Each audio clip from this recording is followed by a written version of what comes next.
Ultimately, the big win for him would be that he was even willing to do it and that he could do well for a little bit. And then eventually just deal with the fact that Anthony Joshua is going to connect with a bomb and breaks his jaw in two places. Joe Rogan just exploded in the most unhinged rant of his entire podcasting career. And what he said about Jake Paul facing jail time has the boxing world absolutely losing their minds. We're talking about one of the most influential voices in combat sports completely losing it after shocking allegations surfaced that Jake Paul was questioned by authorities following his brutal knockout loss to Paul Joshua. And listen, this isn't just some mild criticism or hot take. Sources who were in the studio during the recording say Pogans went completely nuclear, delivering what they're calling the most intense, raw emotional breakdown in Joe Rogan experience history. The UFC commentator didn't just question Jake Paul's integrity. He straight up said the YouTuber should rot behind bars if these accusations turn out to be true. And the crazy part? Just weeks ago, Rogan was defending Paul, calling him courageous for stepping up to fight Joshua. Now he's talking about prison time. That's not just a change of opinion, that's a complete character assassination from someone with 100 million listeners. Alcoholics, you could only take so much. Like that one that he got from Joshua, there was a lot of concussions in that one punch. That was real damage. Like if someone's breaking your jaw in two places, the inside of your fucking head that's gonna get you. Because at a certain point in time, the price you pay. Here's where this gets absolutely wild. Rogan didn't just call out Jake Paul for allegedly ruining boxing, which would have been controversial enough coming from someone of his stature. He went full scorched earth, saying that if any of these accusations about fight manipulation turn out to be true, Paul deserves to rot behind bars for what he's done to a sport that's been around for over a century. And get this, the whole meltdown started when rumors began circulating through boxing circles that investigators were looking into suspicious circumstances surrounding that December 19th fight in Miami. These weren't just casual whispers from keyboard warriors on Twitter. We're talking about serious people in the boxing industry raising red flags about everything from unusual contract clauses to strange financial arrangements that happened before the fight was even signed.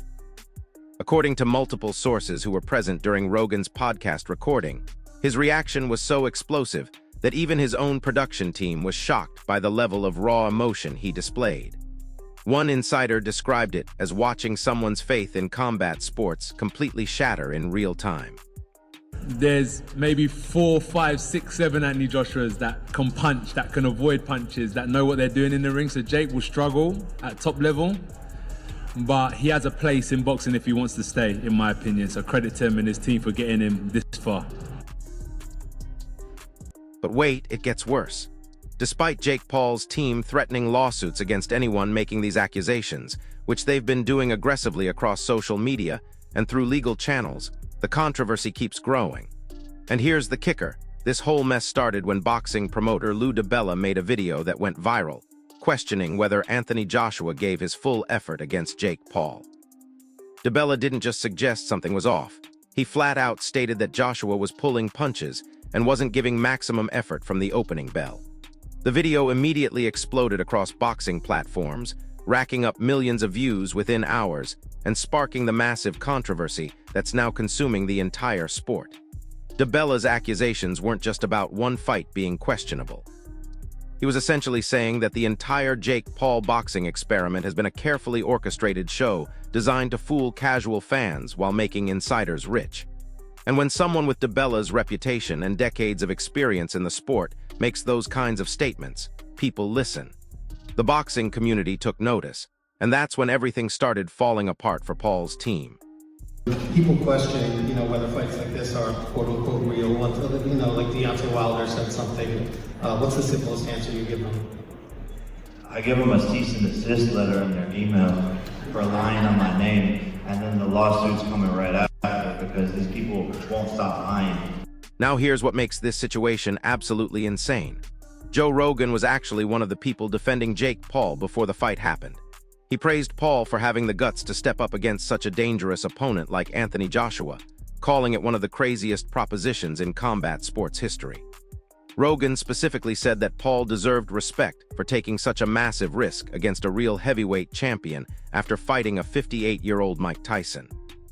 He warned everyone about Joshua's devastating power, saying that right hand could put anyone to sleep permanently if it connected clean. Rogan even predicted that Joshua would be furious about having to share the ring with a YouTuber, which would make him extra dangerous and motivated to prove a point. But now, just weeks later, that same Joe Rogan is suggesting potential jail time and calling Paul a cancer on the sport. That's not just changing your mind about a fighter. That's a complete 180-degree turn that suggests something major happened behind the scenes to change Rogan's entire perspective on what went down in Miami. This was supposed to be Anthony's payout, but he's not seeing a dime. Anthony doesn't get the money anymore because he broke the rules. Simple as that. You break the code, you lose the purse. And you know what's crazy? Rogan's prediction about the fight came true in the most brutal way possible. Jake Paul got absolutely destroyed by Anthony Joshua in the 6th round at the Cassia Center in Miami, and it was devastating to watch. The knockout was so violent that Paul's jaw was shattered in 2 places, requiring immediate emergency surgery with titanium plates to repair the damage. You could literally hear the impact throughout the arena when Joshua's right hand connected. Paul collapsed to the canvas unconscious, spitting blood while Joshua celebrated, and the referee immediately waved off the fight without hesitation. Paul was rushed to Miami University Hospital, where he underwent several hours of emergency surgery, and doctors confirmed that the bone damage was severe enough to require surgical reconstruction. So the knockout itself was definitely real and absolutely brutal. There's no question about that whatsoever. But here's where the controversy gets interesting. And this is what has people like Rogan questioning everything they thought they knew about modern boxing. All those fights, you know, but it's still like when you fighting like fighters who actually like done it for like their life, their whole life, it's a little different. Hold up, because this is where the story takes a wild turn. Everyone expected Anthony Joshua to knock out Jake Paul in the 1st or 2nd round maximum. Joshua himself had predicted a 1st-round knockout in multiple pre-fight interviews, saying anything longer would be disappointing and embarrassing for a former champion of his caliber. But the fight went 6 full rounds before Joshua finally landed that devastating knockout blow. And that's what opened up this whole can of worms about why it took so long for a world-class heavyweight to finish someone who had just fought a 58-year-old Mike Tyson in what looked like a controlled sparring session. Boxing insiders started whispering about unusual contract clauses that seemed designed to give Paul every possible advantage short of actually rigging the outcome. Multiple sources confirmed that Joshua was contractually limited to 245 pounds at the weigh-in, which is unusually light for a natural heavyweight of his size. One insider revealed that Joshua normally walks around much heavier when he's not cutting weight, and this restriction was specifically put in place to help Paul have a better chance of surviving. Even though the knockout was legitimate and devastating, these behind-the-scenes details started raising serious questions about everything else. Paul had a very healthy fear for his life while he was in there. He was running away. He was trying to get distance. Then he was trying to step in to win this contest. And then he's trying to get out of the way so that he doesn't get hurt again. He was fighting. He's got to go forward. So now he's clenched him. Now he's dropping down to his knees. He's going. But here's the kicker that has Joe Rogan and others absolutely losing their minds. This controversy comes just months after Jake Paul fought Mike Tyson in November, which also faced accusations of being a fixed exhibition despite being sanctioned as a professional bout. Boxing analyst Teddy Atlas called that fight genuinely embarrassing for the sport, saying a 58-year-old man who could barely move shouldn't have been sanctioned by any athletic commission to fight someone in their prime. The pattern that's emerging is what has people like Rogan questioning whether Paul's entire boxing career has been carefully orchestrated to maximize revenue while minimizing actual risk.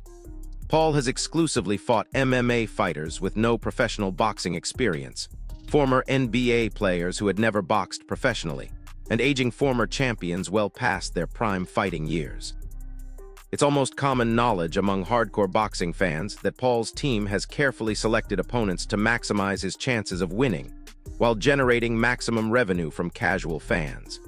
And when you start connecting all these dots, from the Tyson exhibition to the unusual Joshua contract, clauses to the questions about fight legitimacy, you can see why someone like Rogan might completely lose faith in what's happening.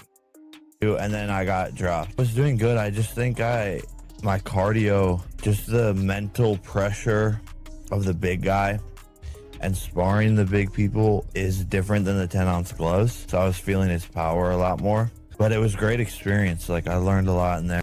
He's specific. Now listen to this part, because it gets even more dramatic. Jake Paul's team has been going absolutely nuclear trying to shut down these accusations through legal threats and public denials. Nakasa Bidarian, co-founder of Most Valuable Promotions, went on Ariel Helwani's show to aggressively defend Paul's reputation and threaten legal action against anyone spreading what he called false information. Bidarian specifically called out Lou DiBella by name, saying their lawyers were actively going after people making these baseless claims and that there had never been even a whisper of anything suspicious in Paul's entire career. But here's what's interesting about Bidarian's defense.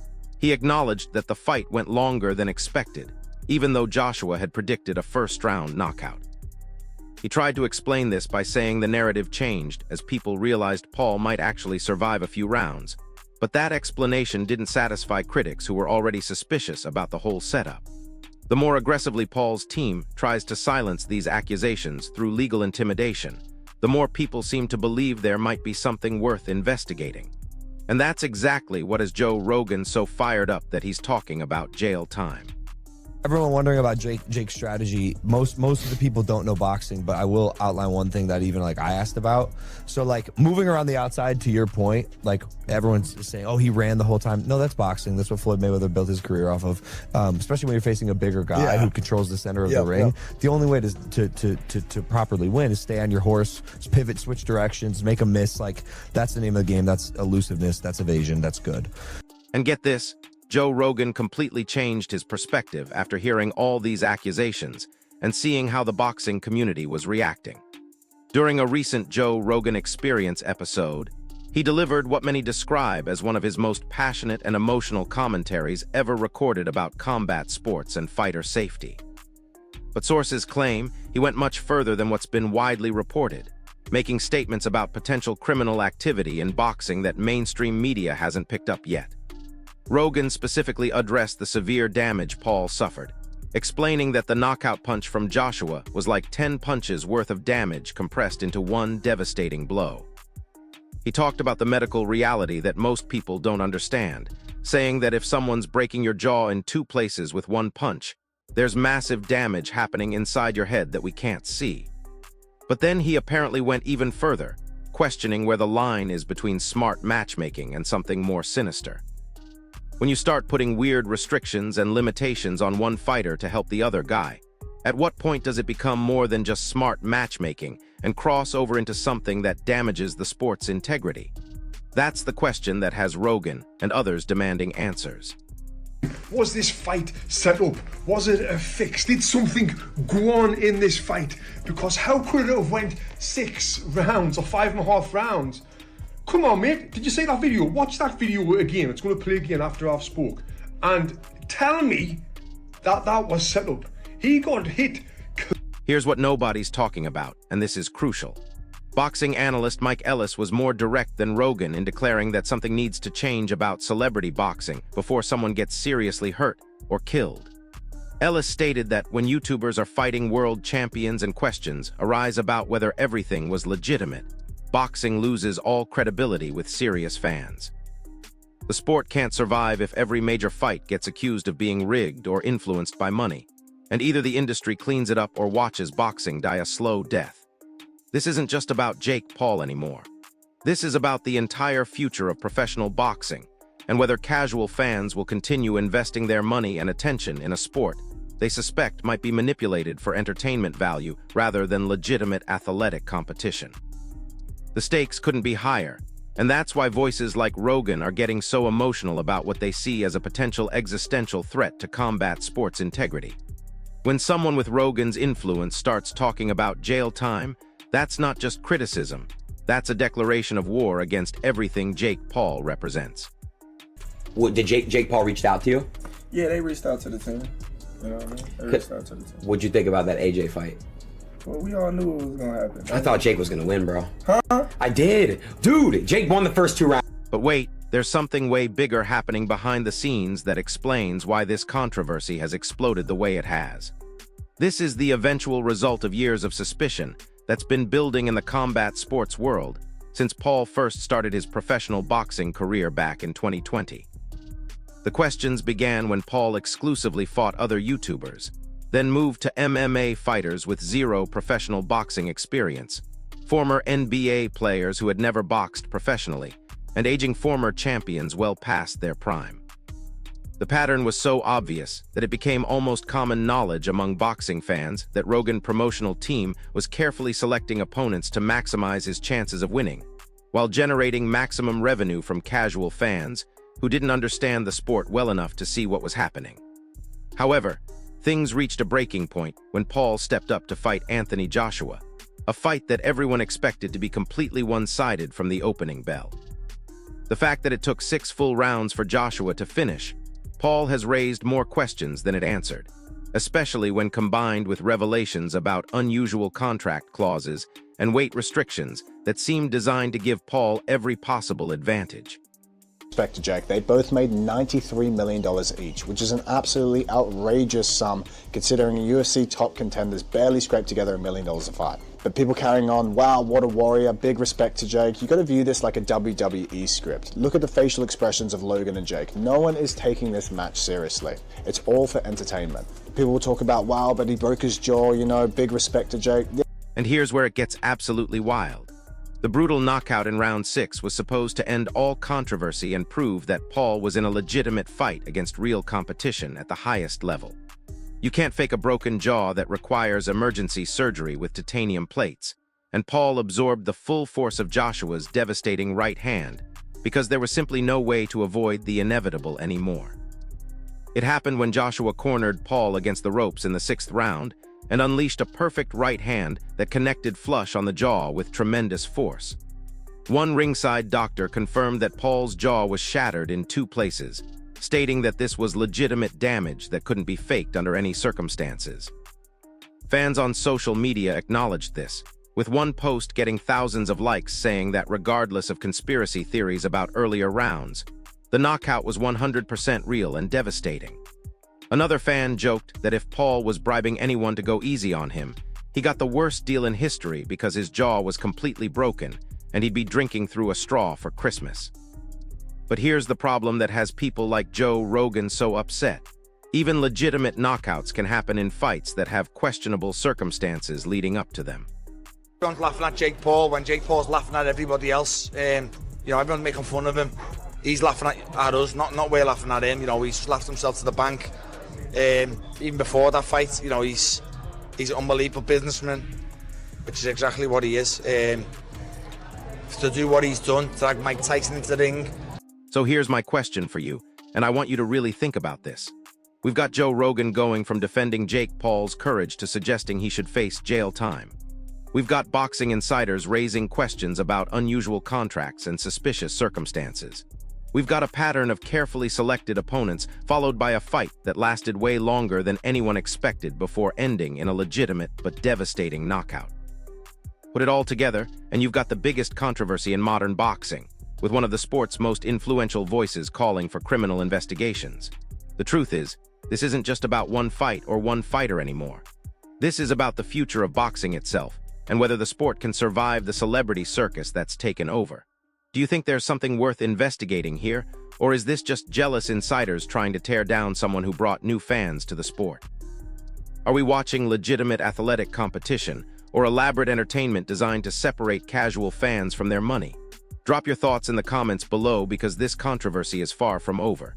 If this breakdown helped you understand what's really happening behind the scenes, smash that like button, subscribe to the channel, and hit the notification bell because the boxing world is about to get even crazier. I'll see you in the next one. Wild. Oh, that was the one. That was the one. Just call it. We don't need to see another. Yeah, good fight. Just made 90 mil. Anthony Joshua got the job done. Jake did good. Jake did his fucking. Jake fought his heart out. Pushed past fatigue. Showed his heart. And I said, this fight is so big that people will tune in for so many different reasons. Firstly, because they want to see Jake Paul get flattened. Secondly, it's AJ, it's Jake Paul, it's 2 worlds colliding. But thirdly, it is the danger element. I said, this is a bit like tuning in to watch. I want to fight Anthony Joshua exclusive because I know that I will beat Anthony Joshua. I know I will beat. Knocked out, right? Yeah. He doesn't have a chin and he has no skill and he's stiff. And I love you, Anthony. We're friends.